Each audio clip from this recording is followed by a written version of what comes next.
Indian സൈന്യത്തിന് നേരെ പ്രകോപനം തുടർന്ന് പാകിസ്ഥാൻ. നിയന്ത്രണ രേഖയിൽ ഇന്നും വെടിവെപ്പുണ്ടായി. ഭീകരവാദത്തിനെതിരായ പ്രവർത്തനങ്ങളിൽ ഇന്ത്യക്കൊപ്പമെന്ന് വ്യക്തമാക്കി അമേരിക്ക. അതേസമയം കൊടും ഭീകരൻ ഹാഫിസ് സയ്യിദിന് കനത്ത സുരക്ഷ ഏർപ്പെടുത്തി പാകിസ്ഥാൻ. തുടർച്ചയായ 7ാം ദിവസമാണ് വെടിനിർത്തൽ കരാർ പാകിസ്ഥാൻ ലംഘിച്ചത്. നിയന്ത്രണ രേഖയിൽ പാകിസ്ഥാൻ സൈന്യം ഇന്ത്യൻ സൈന്യത്തിന് നേരെ വെടിയുതിർത്തു. അഖ്നൂർ, ഉറി, കുപ്വാര മേഖലകളിലാണ് വെടിവെപ്പുണ്ടായത്.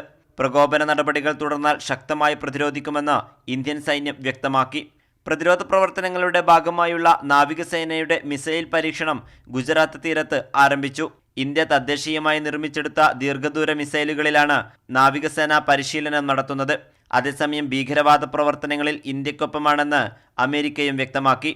ഇരു രാജ്യങ്ങളും സംഘർഷങ്ങൾ അവസാനിപ്പിക്കാൻ തയ്യാറാവണമെന്നും അമേരിക്കൻ വിദേശകാര്യ സെക്രട്ടറി മാർക്കോ റൂബിയോ പറഞ്ഞു. ഭീകരാക്രമണത്തിന് പിന്നാലെ കൊടും കുറ്റവാളി ഹാഫിസ് സയ്യിദിന് പാകിസ്ഥാൻ സൈന്യം കൂടുതൽ സുരക്ഷ ഏർപ്പെടുത്തി. സുരക്ഷയുടെ ഭാഗമായി പ്രത്യേക കമാൻഡോകളെയും നിരീക്ഷണ ക്യാമറകളും വിന്യസിച്ചിട്ടുണ്ട്. വ്യോമാതിർത്തികൾ അടച്ചതോടെ പുതിയ വ്യോമപാത സാധ്യതകൾ പരിശോധിക്കണമെന്ന് വിമാന കമ്പനികൾക്ക് കേന്ദ്ര സർക്കാർ നിർദ്ദേശം നൽകിയിട്ടുണ്ട്.